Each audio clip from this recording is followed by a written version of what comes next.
podcast literasi keuangan untuk pemula dari Bank Neocommerce. Bersama saya, Wahyu Septiani dari Divisi Marketing di Bank Neocommerce. Selamat datang di episode keempat, yang kali ini kita akan bahas tentang manajemen utang. Loh, utang kok perlu manajemen? Bukankah utang itu sering dianggap sebagai hal yang negatif? Bukankah hidup tanpa utang itu lebih baik? Kepala nggak pusing mikirin gimana biar utang cepat lunas. Padahal sih, yang namanya berutang itu nggak harus selalu berkonotasi jelek. Kok bisa? Ya, karena ada juga nih jenis utang yang menguntungkan. Kalau dilihat dari tujuannya, utang itu bisa kita bagi menjadi dua jenis. Yang pertama, utang konsumtif. Yang kedua, utang produktif. Utang konsumtif adalah ketika kita berutang untuk membeli barang-barang yang biasanya kita pakai secara rutin. Nilai barang dari utang konsumtif akan terus berkurang seiring berjalannya waktu. Sementara bunganya tetap atau malah bisa naik.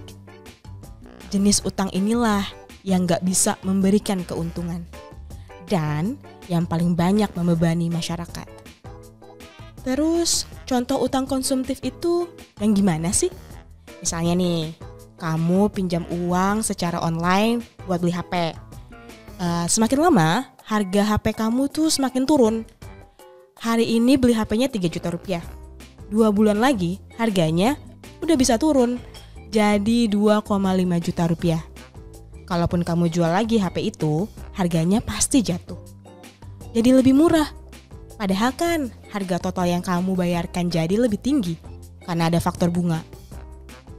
Beda halnya dengan utang produktif. Utang yang tujuannya untuk membeli sesuatu dan kemudian dimanfaatkan untuk menambah penghasilan. Nilai utang barang produktif malah bisa semakin meningkat. Sementara beban utang bisa menjadi mengecil. Contohnya, ketika kamu berutang untuk ambil kredit kepemilikan rumah. Katakanlah nilainya 300 juta rupiah. Lalu rumah tersebut kamu sewakan yang uangnya bisa kamu pakai untuk mencicil utang KPR-nya. Nah, seiring berjalannya waktu, harga rumah kamu itu biasanya akan meningkat. Apalagi jika ada pembangunan fasilitas penunjang di kawasan tersebut.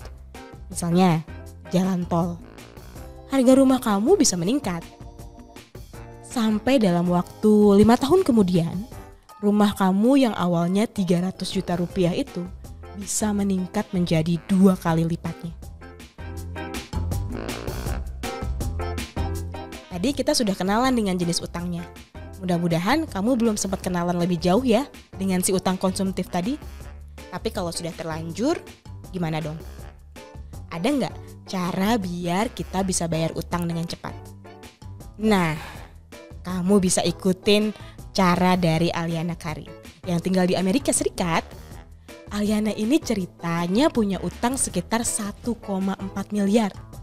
Tapi ternyata dia berhasil melunasi utangnya hanya dalam waktu 5 tahun. Kok bisa? Seperti yang bisa kita baca dalam berita di CNBC. Aliana ini gak mau hidupnya berlama-lama berada dalam jeratan utang. Ia pun membuat rencana untuk bisa melunasi utangnya. Hal yang pertama yang ia lakukan adalah membuat target. Ia harus sudah melunasi utang tersebut dalam waktu 5 tahun.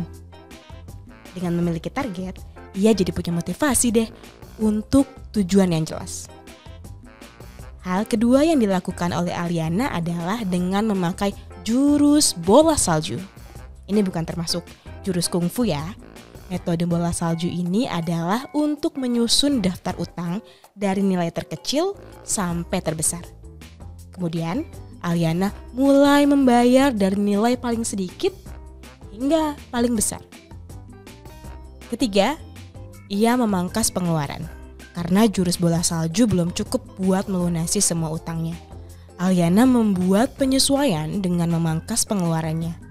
Ia pindah ke rumah kerabatnya supaya Aliana tidak membayar biaya sewa tempat tinggal.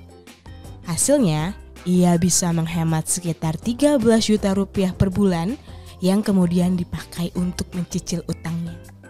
Keempat, cari kerja sampingan. Aliana bergiat menambah pemasukan dengan melakukan pekerjaan lepas. Ia bahkan membuka bisnis fotografinya sendiri.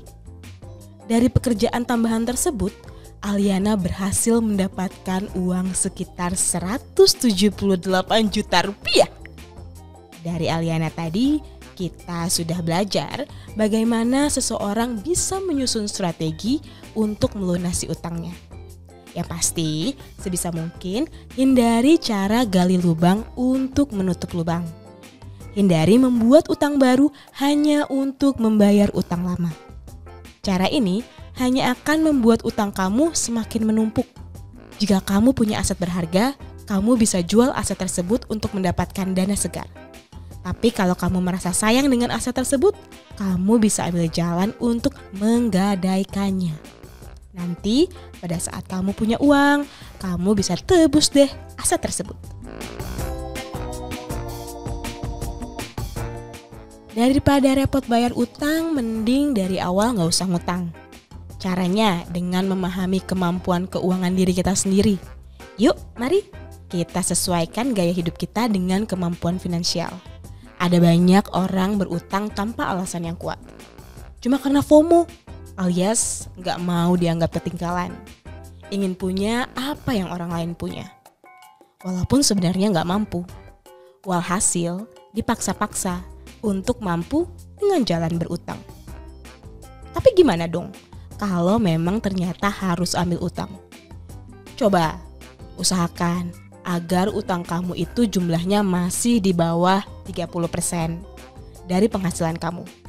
Jika lebih dari 30%, bakalan ada potensi buat kamu untuk gagal bayar utang. Ini juga yang gak kalah penting, yang juga sudah beberapa kali kita share di episode sebelumnya, tentang menyiapkan dana darurat. Jadi pada saat ada kejadian mendadak dangdut, kamu bisa pakai dana darurat itu. Jadi kamu terhindar deh dari utang ke pihak lain. Memang dalam hidup ada aja hal-hal yang terjadi di luar rencana kita. Makanya tadi sebaiknya kita memiliki dana darurat. Atau ketika kamu tidak punya pilihan lain selain berhutang, kamu harus punya komitmen untuk bertanggung jawab dengan melunasinya. Hindari berhutang secara berlebihan. Gunakan uangnya secara bijak. Kalau kamu merasa podcast ini bermanfaat, please like, subscribe, dan nyalakan tanda lonceng buat kamu yang menyimak di YouTube. Boleh juga loh kamu share ke keluarga atau teman-teman kamu yang mau belajar tentang literasi keuangan untuk pemula bersama Bank Neocommerce. Saya Wahyu Septiani. Terima kasih buat atensi kamu.